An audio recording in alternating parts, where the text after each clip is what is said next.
সকলে মহব্বতের সাথে আরো জোরে সরে পড়েন আউযু বিল্লাহি মিনাশ বিসমিল্লাহির রাহমানির কুতিবা আলাইকুমুস সিয়ামু কামা কুতিবা আলাল্লাযীনা মিন ক্বাবলিকুম লাআল্লাকুম তাত্তাকুন সাদাকাল্লাহুল মাওলানাল আযীম قال رسول الله صلى الله عليه وسلم من أحب سنتي فقد أحبني ومن أحبني كان معي في الجنة وقال تعالى في شان حبيبي ومحبوبي ومعشوق إن الله وملائكته يصلون على النبي يا أيها الذين آمنوا صلوا عليه وسلموا تسليما اللهم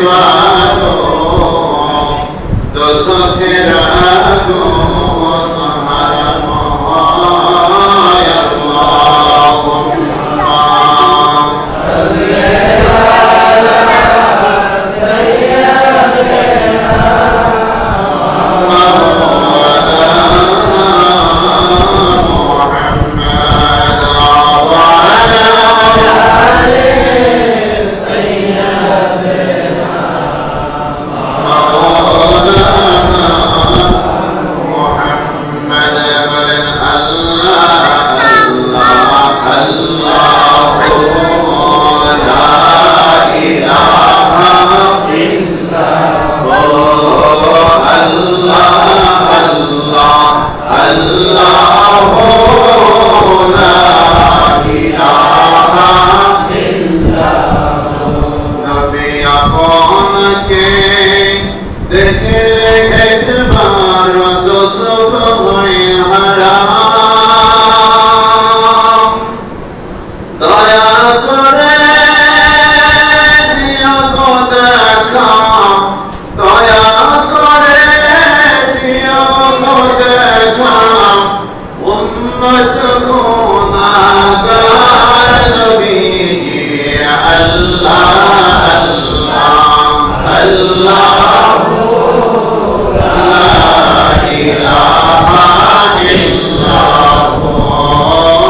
রমজান মাস হলো আমাদের পূর্ণের বসন্তের মাস। সুবহানাল্লাহ সুবহানাল্লাহ।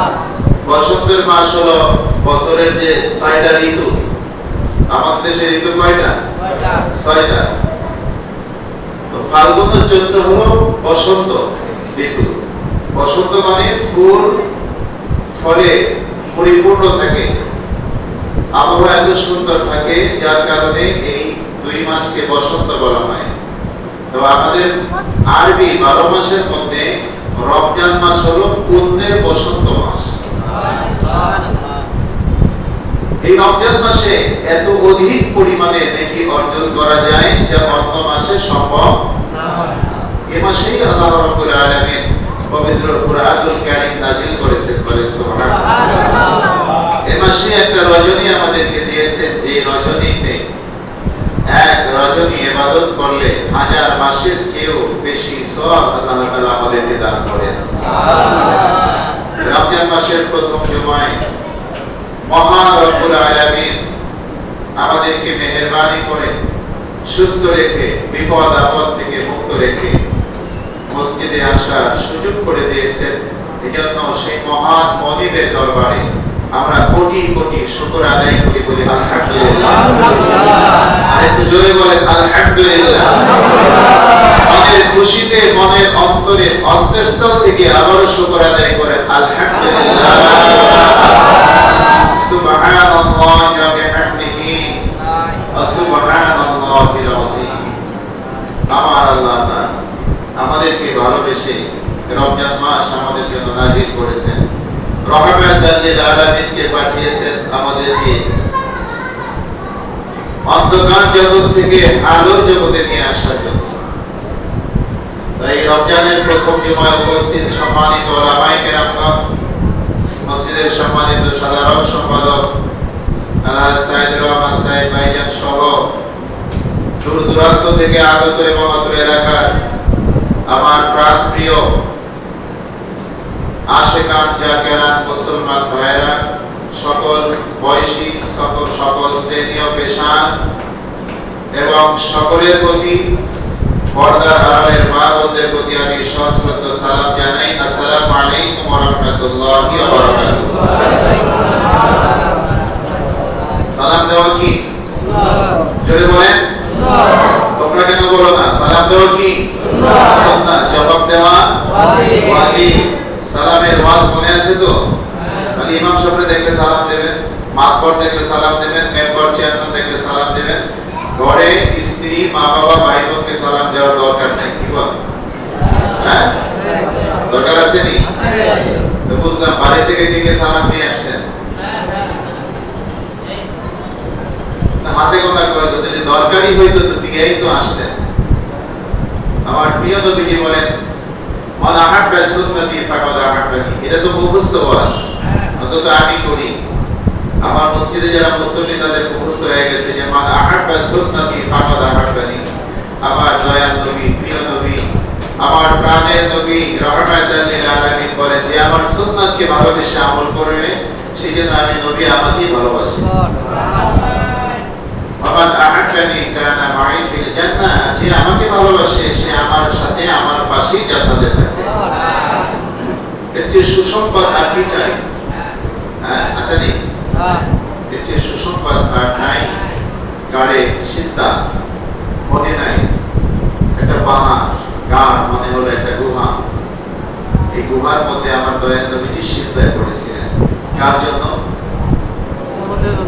টাকা পয়সার জন্য, ধনী হওয়ার জন্য, বাদশাহী পাওয়ার জন্য? আল্লাহ তাআলা তাকে বাদশাহী দিয়ে দিয়েছেন। মদিনায় খবর হয়ে গেল আমার দয়াল নবীজি মদিনায় নাই, মসজিদে নববীতে নামাজে আসেন না, নামাজ পড়াইতে আসেন না। কোথায়? সাহাবীরা সব জায়গায় ছড়িয়ে ছিটিয়ে পড়লো, আমার দয়াল নবীজিকে খুঁজে পাওয়া যায় না। পাহাড়ে উঠে, পাহাড়ের গর্তের মধ্যে, গুহার মধ্যে আমার দয়াল নবীজি সিজদায় পড়ে উম্মতি উম্মতি বলে কাঁদে।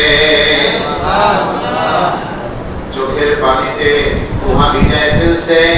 সাহাবীরা খুঁজতে খুঁজতে সাহাবী গিয়ে দেখলেন আমার দয়াল নবী রাহমাতাল লিল আলামিন গাড়ে সিজদা। সেই সিজদায় গুহায় সিজদায় পড়ে উম্মতি উম্মতি বলে চোখের পানিতে সিজদা দিয়ে পাহাড়ের পাথরগুলো ভিজাইতেছে। সাহাবী ডাকতেছে, ইয়া রাসূলুল্লাহ, ইয়া হাবিবাল্লাহ, আমি আপনার সাহাবী এসেছি, মদিনায় আপনার কোনো খবর নাই রে রাসূলুল্লাহ। ইয়া হাবিবাল্লাহ, আপনি তো জানেন আপনার চেহারা না দেখলে একটা দিনও আমরা সাহাবী আমাদের ভালো লাগে না। আপনার মুখে আপনার জবানে কোরআনুল কারীমের তেলাওয়াত না শুনতে পারলে আমরা পাগল হয়ে যাই। আযানের পরে যদি আমরা মসজিদে আপনাকে না দেখি আমরা হয়রান হয়ে যাই। রাসূলুল্লাহ, মদিনার সকল মানুষ পাগল হয়ে গেছে, আপনি মাথা উঠান। দয়া নবীজি মাথা উঠায় না, ঘন্টার পর ঘন্টা চলে যাইতেছে, নবীজি মাথা উঠায় না। অনেকক্ষণ পর মাথা উঠাইয়া বলতেছে, আমার সাহাবী তুমি কেন এসেছো? বলছে, ইয়া রাসূলুল্লাহ, ইয়া হাবিবাল্লাহ, মসজিদে নববীতে আপনাকে পাই না, হুজরা শরীফে আপনাকে দেখি না, সমস্ত সাহাবায়ে কেরাম এমনকি দুধের বাচ্চা পর্যন্ত আপনাকে না দেখে পাগল করা হয়ে গেছে। আমার দয়াল নবী ডাক দিয়ে বলেন, আমার সাহাবী, আমি সিজদায় পড়েছিলাম আমার গুনাহগার উম্মতের জন্য, আমার গুনাহগার উম্মতেরা গরীব, পেটে ভাত নাই, পরনে ভালো কাপড় নাই, তারা আমার মহান রব্বুল আলামিনের ইবাদত ঠিকমতো করতে পারে না। আমার আল্লাহ তাআলা যদি গুনাহ ধরে তাকে আসামি বানাইয়া জাহান্নামে দিয়ে দেয়, আমি নবী সইতে পারবো না। ও আমার সাহাবী, আমি সিজদায় পড়লাম, সিজদায় পড়ার পরে আমি উম্মতের জন্য কাঁদতেছিলাম। জিবরাইল আলাইহিস সালাম এসে আমার আল্লাহ তাআলার পক্ষ থেকে আমাকে সালাম জানাইয়া বলতেছে, ইয়া রাসূলুল্লাহ, ইয়া হাবিবাল্লাহ, আপনি কি চান? কিসের জন্য আপনি সিজদায় পড়ে আছেন? আমি বললাম, ও জিবরাইল, আমার আল্লাহ তো ভালো জানেন আমার উম্মত ছাড়া আমি বাঁচি না। আমার উম্মত যদি জাহান্নামে নিয়ে যায় তো আমি নবী সইতে পারবো না। তুমি আমার আল্লাহকে বলো আমার গুনাহগার উম্মতকে যেন মাফ করে দেয়। জিবরাইল চলে গেল, আমার আল্লাহ তাআলার পক্ষ থেকে আবার সংবাদ নিয়ে আসলো, আমাকে সালাম জানাইলো যে আল্লাহ তাআলা আপনাকে সালাম জানিয়েছেন আর খবর পাঠাইছেন, ইয়া রাসূলুল্লাহ, ইয়া হাবিবাল্লাহ, আপনি এখন মাথা তোলেন। আমার নবীজি বলেন, আমি না শোনা পর্যন্ত মাথা তুলবো না। বলছে, আপনার উম্মতের ব্যাপারে আল্লাহ তাআলা আপনাকে অপমানিত করবেন না। আমার দয়ার নবী বিনে দয়াপন বলতে কেন নাই জগতে, বলেন আমার দয়ার নবী বিনে দয়াপন বলতে কেউ নাই জগতে, যারা তোমার অতি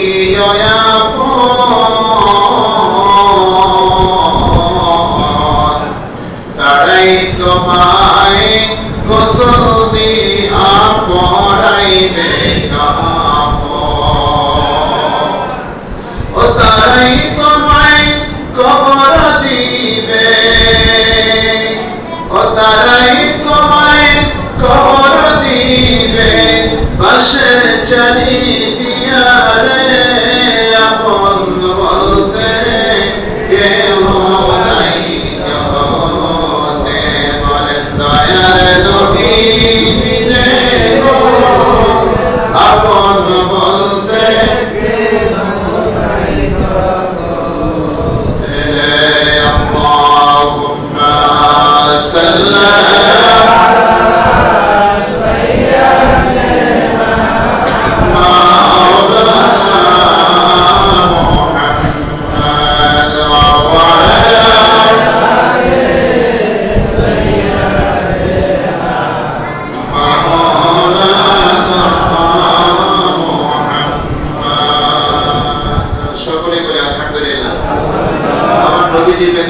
নবীজির মতো আপনার কেউ আসেনি? আছে? কেউ নাই। কবরে কেউ যাবে না। কবরে যাওয়ার পরে যিনি আমাদেরকে দেখতে আসবেন তিনি কে? মুহাম্মাদুর রাসূলুল্লাহ সাল্লাল্লাহু আলাইহি ওয়াসাল্লাম। তাই বলে এটা ভাববেন না যে উম্মতের মধ্যে আমরা এই জমানায় এসেছি বলে আমরা পার পেয়ে যাব না। নবীজি শর্ত দিয়েছেন যে আমার উম্মত কারা, উম্মত না গাড়া। কি বলেন? শর্ত আছে না? আছে। আল্লাহ তাআলার হুকুম মেনে যারা চলবে, আমার রাসূলের হুকুম মেনে যারা চলবে, যারা ওলি আল্লাহ কামেল আলেমদের কামেল ওলিদের কথা মেনে চলবে, তারাই হচ্ছে নবীজির উম্মত, আল্লাহর বান্দা। যারা মানবে না, শুনবে না, তারা নবীজির উম্মত না। অনেক লম্বা ওয়াজ আছে, এখন করার সময় নেই।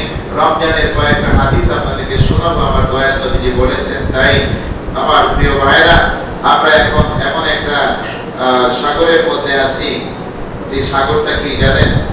সেটা হলো রহমতের সাগরে আছি। বলে সুবহানাল্লাহ। কিসের সাগর? যারা রোজা রেখেছেন তারা রহমতের সাগরে হাবুডুবু খাইতেছেন। বলেন আলহামদুলিল্লাহ।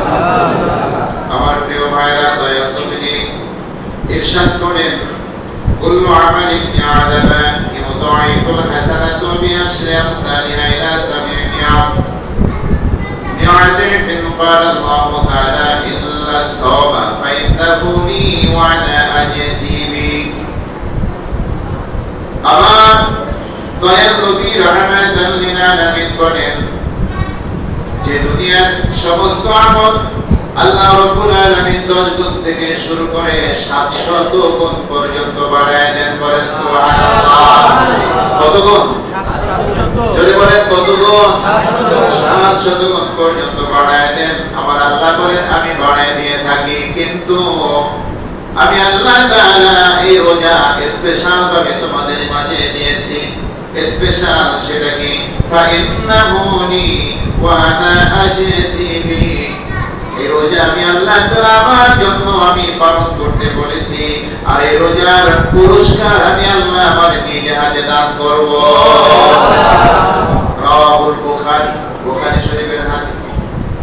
আমার প্রিয় নবীজি বলেন, ইয়াদাউ শাহওয়াতাহু ওয়া তা'আমাহু মিন আজনিনিস সাইমি ফারতা'আন فرحتان فرحة عند فطره وفرحة عند لقاء ربه ولا خلوف فم الصائم أطيب عند الله من ريح المسك والصيام جنة فإذا كان يوم صوم أحدكم فلا يرفث ولا يسخط فإن سبه فليكن إني امرؤ صائم رواه الشيخان. আমার আল্লাহ তাআলা বলেন রোজাদারদের দুইটা আনন্দের সময় আছে। কয়টা? জোরে বলেন কয়টা? যারা রোজা রাখে তাদের দুইটা আনন্দের সময়।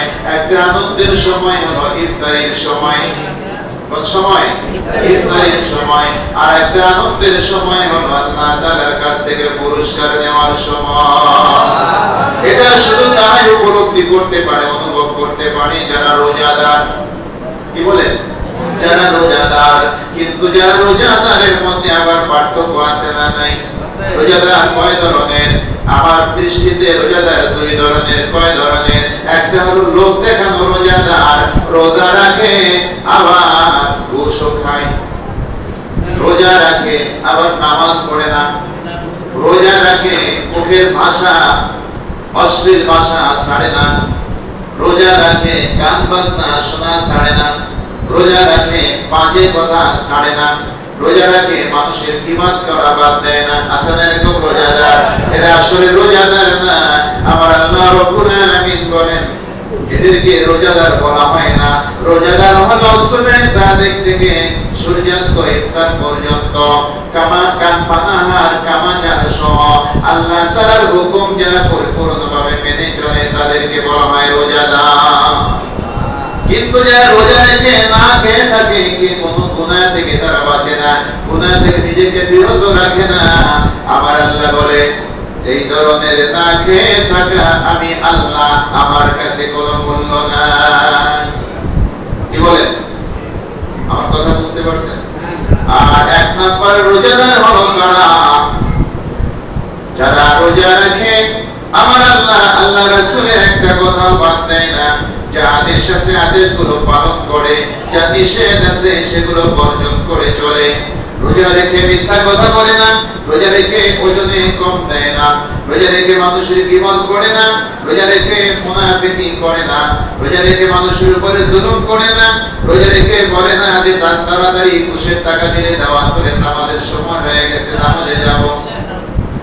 রোজা রেখে তারা মানুষের মধ্যে ফিতনা ছড়ায় না, রোজা রেখে তারা কখনো গুনাহের মধ্যে যায় না, রোজা রেখে তারা কান বাজনার দিকে কান দেয় না, রোজা রেখে চক্ষুকে তারা তাদের হেফাজতে রাখে, কোন বেগানা বেপরদা নারীদের দিকে চোখ পড়লে সাথে সাথে চোখটা ঘুরায় নেয়। এভাবে যারা রোজা রাখে আমার আল্লাহ বলেন আমি আল্লাহ তাআলা তাদের জন্য খুশি হয়ে যাই, তাদের মুখের সুগন্ধিটা, তাদের মুখের যে দুর্গন্ধ সেটা আমি আল্লাহ আমার কাছে বেশ কম করে যে বেশি সুঘ্রাণ হয়ে যায়।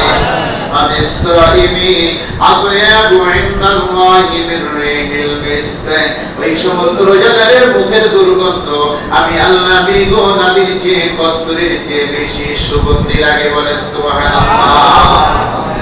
রোজাদার কয় ধরনের? দুই ধরনের। আমরা কোন রোজাদার হব? কথা বলেন।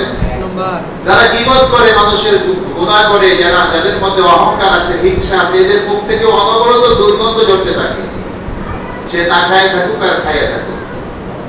আর যারা রোজাদার প্রকৃত, তাদের মুখ থেকে কি হয়?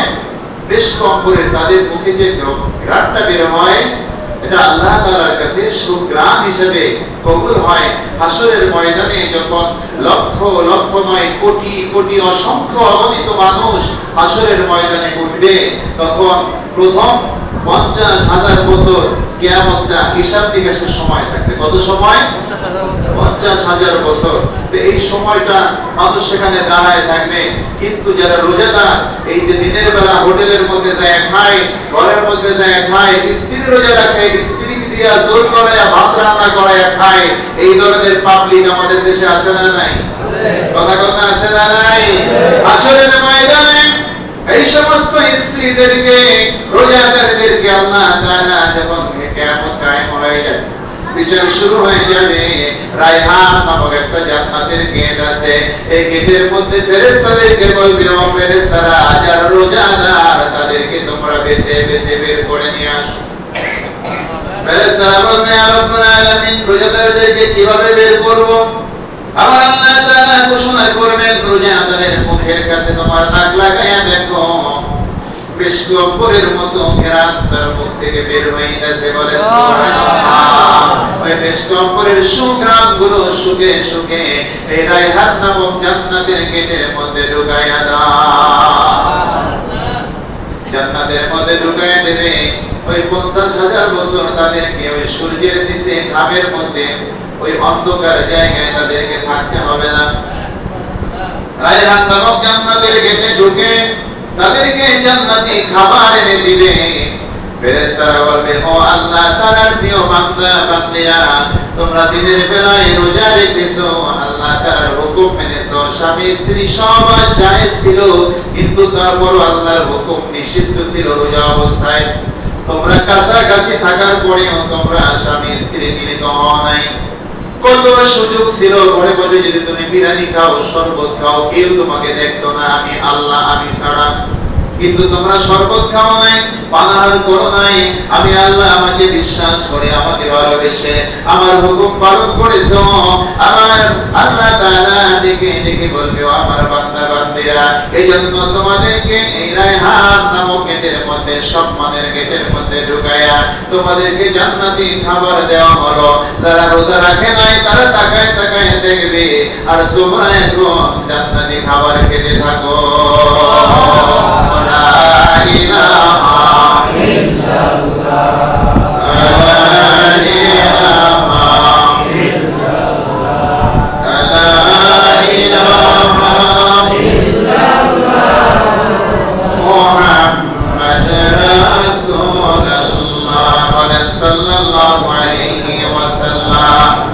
আমরা কি রায়হান নামক জান্নাতে ঢুকতে চাই কি চাই না?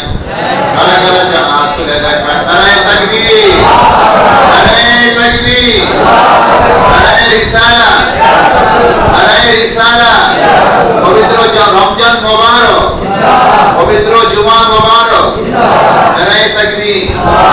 আল্লাহ তাআলা যেন সবাইকে কবুল করেন, বলেন আমিন। ওই দিন দেখবেন যে স্ত্রীরা রোজা রাখে আর স্বামীরা রোজা রাখে না, ওই দিন তাকায় তাকায় দেখবেন আপনার স্ত্রী জান্নাতের মধ্যে খাবার খায়, আপনার বাইরে হা করে তাকায় দেখবেন খাবার কপালে ঢুকবো না। ঘামের মধ্যে হাবুডুবু খাবেন, সূর্যটা মাথার উপরে থাকবে। কাদের জন্য? যারা রোজা রাখে না, নামাজ পড়ে না, আমার নবীজিকে ভালোবাসে না তাদের জন্য। যারা আমার আল্লাহ তাআলার হুকুম মেনে চলে, আমার রাসূলকে ভালোবেসে তার হুকুমগুলো মেনে চলে, তাদের মাথার উপরে সূর্য থাকবে না, তাদের মাথার উপরে থাকবে আল্লাহ তাআলার আরশের ছায়া। বুঝলেন? দুইটা আইন দুই ধরনের লোকদের জন্য। জেলখানা কাদের জন্য? অপরাধীদের জন্য। আবার এই জেলখানা, জেল সুপারের যে রুম, এটা এসি দেওয়া, ওটা তো জেলখানার মধ্যে। কিন্তু জেল সুপার, সহকারী সুপার যারা, তাদের রুমের মধ্যে কি আছে? এসি আছে। আর যারা জেলখানার কয়েদি, হাজতি, তাদের মধ্যে কি এসি আছে? নেই। তারা থাকে গরমে, কষ্টে। তা হাসরের ময়দানে আমরা হব ভিআইপি, যারা আমার নবীজিকে ভালোবাসি, ঠিক কিনা বলেন? যারা এই কষ্টের মধ্যে রোজা রাখি, তারা হব ভিআইপি। আমরা থাকবো আল্লাহ তাআলার আরশের ছায়ার নিচে। আর যারা আল্লাহর হুকুম মানে নাই, তারা কি অপরাধী নাকি নেককার? তারা হলো অপরাধী। আর অপরাধীরা সে হাসরের ময়দানে রোদের মধ্যে কষ্ট পাবে। একটা কথা মনের কান লাগাইয়ে শুনে রাখেন, হাসরের ময়দানে আল্লাহ তাআলা তাদেরকে শুধু বাঁচায় নেবেন আমার নবীর ওসিলায়, যারা আমার আল্লাহ তাআলাকে ভুলে না। যারা আল্লাহ তাআলাকে ভুলে যায়, তাদেরকে আল্লাহও ভুলে যাবেন। আল্লাহ বলবেন, তোরা আমাকে ভুলে গেছিলি, আমার নবীর কথা শোনো নাই, আলেমদের কথা শোনো নাই, কোরআন পড়ো নাই, হাদিস পড়ো নাই। আমি যে কত নিয়ামত দিয়েছি, নিয়ামতের কথা মনে করে কখনো শুকরিয়া আদায় করো নাই, আমাকে একটা সিজদাও দেও নাই। আমার আল্লাহ বলবেন, আজকে আমিও তোদেরকে ভুলে গেলাম, যা জাহান্নামে যা, খালিদিনা ফিহা, অনন্তকাল পর্যন্ত জাহান্নামে জ্বলতে থাক। অপরাধীদেরকে জাহান্নামে দেওয়ার পরে জাহান্নাম ডাক দিয়ে বলবে, আল্লাহ রে, এই যে তুমি অপরাধীদেরকে আমাকে দিয়েছো খাবার হিসাবে, আর পাথর দিয়েছো, আমি জাহান্নাম, আমার পেট ভরে নাই, আমার পেট ভরাবা কি দিয়া, তাড়াতাড়ি দাও। হাদিস শরীফে আসছে, শেষ পর্যন্ত আল্লাহ তাআলার কুদরতি পাওটা জাহান্নামের আগুনের মধ্যে ঢুকায় দিবে। এত তেজস্বী করে আল্লাহ তাআলা জাহান্নাম বানায় রাখছেন। মনে রাখবেন, সেই জাহান্নামে কারা যাবে? যারা আমার আল্লাহ তাআলার হুকুম মানে না। এই আসমান কে বানাইছে? আল্লাহ। কথা বলেন, কে বানাইছে? আল্লাহ। এই আসমান কি ছোট না বড়? কয় মিটার, কয় ফিট, কোন হিসাব আছে নি? কথা বলেন, হিসাব আছে? একটা ছোট্ট, একটা বেশি না। আপনি একটা পাখা, একটা ঘুটি, আপনি বিনা খুঁটিতে একটু কাগজটা করে রাখে দেন না, পারবেন নি? একটা ঘরের ছাদ, ঘরের চাল উঁচু করে রাখা সম্ভব? সম্ভব না। এই যে আল্লাহ তাআলার কুদরত, এগুলো আমরা কখনো চিন্তা করি? কথা বলেন, চিন্তা করি? চিন্তা করি না। চায়ের দোকানে বৈশা কার ছেলে কি করছে, কার মেয়ে কি করছে, কার বউ কি করছে, দুনিয়ার রাজনীতি, অথচ একটা ভোট দেওয়া ছাড়া তার কোনো যোগ্যতা নাই। দুনিয়ার বাজে কথা বলে সময়গুলো নষ্ট করতেছেন। মনে করবেন কবরে যাওয়ার পর থেকে আপনার এই হিসাব নিকাশ শুরু হয়ে যাবে। তখন আফসোস করবেন, কেন আমি মানুষের বিবাদ করেছি। আমার মুর্শিদ কেবলাজান বলছে, বাবা, যতক্ষণ মানুষের বিবাদ করবেন, ততক্ষণ আমার আল্লাহর নাম নেন। সুবহানাল্লাহ। আমার মুর্শিদ কেবলাজান জীবনে কোনোদিন কোন মানুষের বিবাদ করেন নাই। শুধু আল্লাহ তাআলার কথা, আল্লাহ রাসূলের কথা, আহলে বাইতের কথা, ওলি আল্লাহর কথা, আমার রাসূলের প্রেমের কথা ছাড়া কোনো কথা তার মুখে ছিল না। তাই কিবাদ করবেন, এতে আপনার কি হবে? আপনার আমলনামার গুনাহগুলো, আপনার আমলনামার সওয়াব, যার কিবাদ করবেন তার আমলনামায় যাবে, আর যার কিবাদ করবেন তার গুনাহ আপনার আমলনামায় আসবে। এখন আপনি ভাবেন যে আপনার সওয়াবগুলো কি মানুষের দিবেন? যদি দিতে মনে চায় আপনি কিবাদ করেন, সমস্যা নেই। আবার আল্লাহ তাআলা বলেন, আসসিয়ামু জান্নাম, রোজা হলো জাহান্নামের ঢাল স্বরূপ। যে জাহান্নামের কথা বললাম, ছোট্ট একটা বর্ণ দিলাম, জাহান্নামের যে আযাব তার যারা পরিমাণ বর্ণ দিতে পারি নাই। আবার আল্লাহ বলেন, আসসিয়ামু জান্নাহ। এই রোজা হলো ওই জাহান্নাম থেকে ঢাল স্বরূপ। এটা আবার কেমন ঢাল দিয়ে তো মানুষ যুদ্ধ করে করে না, আঘাত প্রতিহত করে। আবার আল্লাহ বলেন এই যে রোজা হলো জাহান্নামের ঢাল, রোজা রেখে যদি তুমি আমার ইবাদত করো, আমার কাছে ক্ষমা চাও, আমি আল্লাহ তোমার গুনাহগুলো ক্ষমা করে দেব। আর গুনাহ যদি ক্ষমা হয়ে যায় জাহান্নামে ঢোকা লাগবে না। কথা বলেন, জাহান্নামে যাইতে হবে? এটাই তো ঢাল। ঢাল মানে যে হাতে নিয়ে যুদ্ধ করা লাগবে, এই ঢাল না। এটা হলো একটা কথার উদাহরণ। এটা কি উদাহরণ? আমার প্রিয় ভাইরা, আমার প্রিয় নবীজি বলতেছেন মালা সাল্লাল্লাহু আলাইহি ওয়াসাল্লাম লিকুল্লি শাইইন যাকাতু ওয়া যাকাতুল জাসাদি আস-সাওম, রাওয়াহু ইবনে মাজাহ। প্রত্যেকটা জিনিসের একটা যাকাত আছে, আছে না? আমরা টাকা পয়সার যাকাত দেই না? যাকাত দেই। আমার আল্লাহ বলেন তোমার শরীরের যাকাত হলো রোজা। রোজার উপকারিতা যদি ওয়াজ করি 10 ঘন্টায় শেষ হবে না। সর্বশেষ কথাটা বলে রাখি, রোজা এমনই একটা, আমি চিকিৎসা বিজ্ঞান দিয়ে বলতেছি, গ্যাস্ট্রিক, শরীর ব্যথা, মাথায় ব্যথা, পেটে ব্যথা, খেসায় ব্যথা, ঘাড়ে ব্যথা, বুকে ব্যথা, কোমরে ব্যথা, ডায়াবেটিস, তারপর আর কি আছে, গ্যাস্ট্রিক আলসার এবং ক্যান্সার পর্যন্ত রোজা রাখলে ভালো হয়। সুবহানাল্লাহ। কিসে ভালো হয়? ওই রোজা রাখলে ভালো হয়। জাপানি একজন বিজ্ঞানী গবেষণা করলেন রোজা নিয়ে এবং চিকিৎসা নিয়ে। গবেষণা করতে করতে দেখলেন রোজা রাখলে ক্যান্সার পর্যন্ত ভালো হয়ে যায়। বলেন সুবহানাল্লাহ। আফ্রিকায় বেটার এই চিকিৎসা বিজ্ঞানের এই গবেষণা দেখে তাকে নোবেল পুরস্কার দিয়েছিলেন। রোজা রাখলে ক্যান্সার ভালো হয়। তা বলবেন যে হুজুর রোজা রাখলে তো পেটে ব্যথাই ভালো হয় না, গ্যাস্ট্রিকের জ্বালায় রোজাই রাখতে পারি না। তার মানে হলো আপনি সুন্নতি খাবারে সুন্নাত আমল করেন না। আপনি সারাদিন রোজা রাখেন, সন্ধ্যার পরে এক গামলা নিয়ে বসেন, ছোলা ভাজা, পেঁয়াজু, তারপরে যে শুকনা মরিচ, বিভিন্ন ধরনের খাবার নিয়ে এক গামলা নিয়ে আপনি বসবেন। আপনি খাইয়া পেট বলতে পারেন না, তারাবি নামাজ পড়তে আপনার কষ্ট হয়, এর নাম তো খাওয়া না। আমার দয়াল নবীজি বলেন খাবার হলো 3 ভাগে খাইতে হবে। পেটকে 3 ভাগ করো, কয় ভাগ? জোরে কর না। ভাই কইলে তো খাবার আটকে রাখতেছিলেন, খাইয়েন আপনার খুশি। আপনি খাইলে পরিমাণ মতো খাইলে সুস্থ থাকবেন, অপরিমিত খাইলে আপনি অসুস্থ হবেন। তাতে আবার কি, বলতে তো টাকা লাগতেছে না। পেটকে কয় ভাগ করতে হবে? জোরে বলেন না, কয় ভাগ? এক ভাগ হলো খাবার, হালাল খাবার। 2 নম্বর হলো, দ্বিতীয় ভাগ হলো পানি অথবা শরবত, আর তৃতীয় ভাগ খালি। চিন্তা করবেন যে আমি সারাদিন রোজা রাখছি, খাবো না, এমন খাওয়া খাইবেন যে গ্যাস্ট্রিক আরো বাড়বে, এর নাম তো খাওয়া না। আপনি খাইবেন নবীজির সুন্নাত অনুযায়ী। আল্লাহ তাআলা বলেন কুলু ওয়াশরাবু, তুমি খাও এবং পান করো। ক্ষুধা লাগলে খাওয়া এবং পান করাও ফরজ। সুবহানাল্লাহ। ওয়াক্ত হইলে নামাজ পড়া যেমন ফরজ, ক্ষুধা লাগলে খাবার খাওয়াও তেমন ফরজ। আপনার যদি ক্ষুধা লাগে, পেটের মধ্যে শোষো করে, এত ক্ষুধা লাগছে, আপনি নামাজে দাঁড়াইলে নামাজ সহিভাবে হবে না। আবার দয়াল নবীজি বলেন তোমার জামাতে নামাজ পড়ার দরকার নাই। যদি অতিরিক্ত ক্ষুধা লাগে আগে খাও, খাওয়া শেষ করে তারপর জামাতে দাঁড়াও। এই খাবার কেমনে খাবো এটা কোরআন শরীফে আয়াত লেখা নাই। আমার আল্লাহ রাসূল হাদিসের মধ্যে বলে দিয়েছেন যে তুমি খাবে, খাবারের পেটটা 3 ভাগ করে, 1 ভাগ খাবার, 1 ভাগ পানি, আর 1 ভাগ খালি রেখে খাও।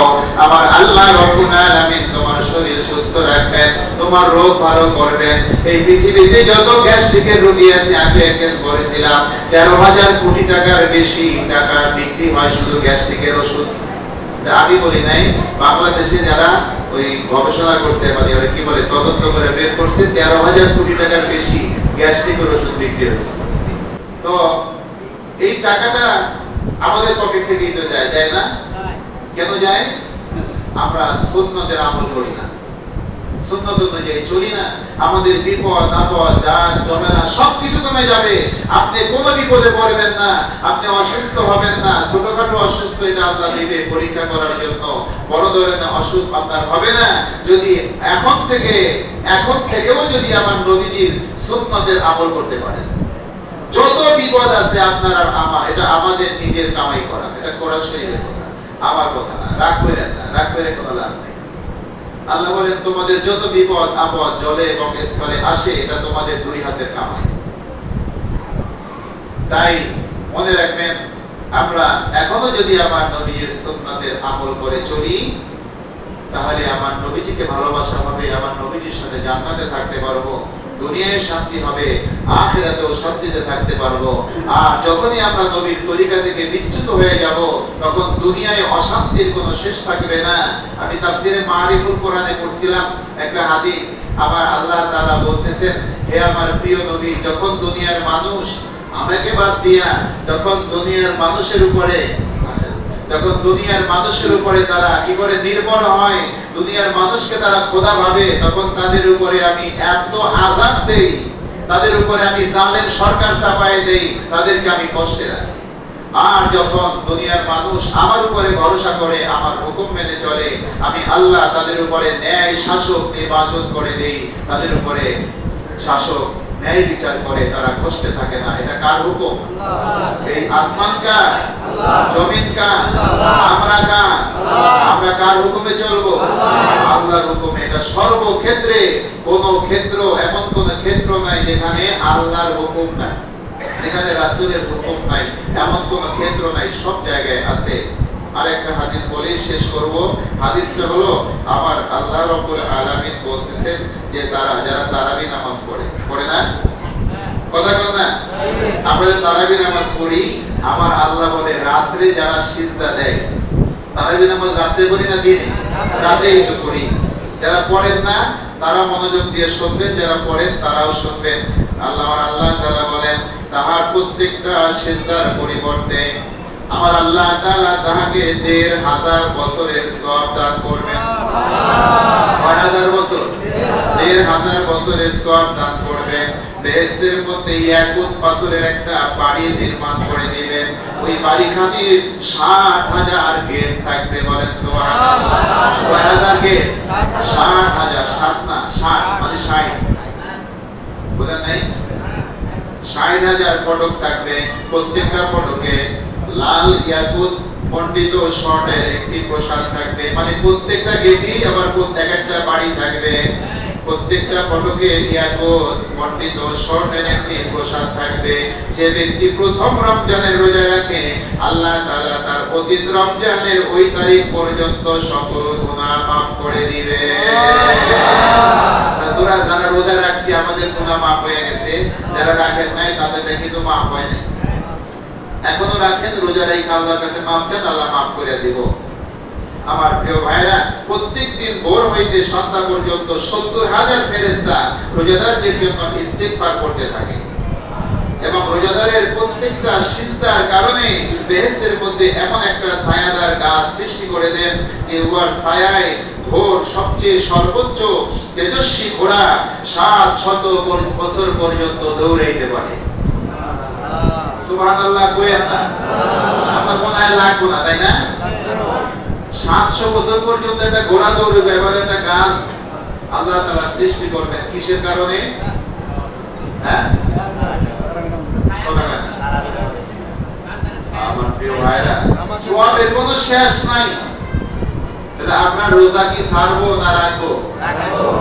যারা স্ত্রী আছে, অনেকের আছে ছেলে মেয়ে, কয় শরীর নষ্ট হয়ে যাবো, সামনে পরীক্ষা, এখন রোজা হুজুর আর লাগবো না। এটা কি রোজা হুজুরের হুকুম নাকি?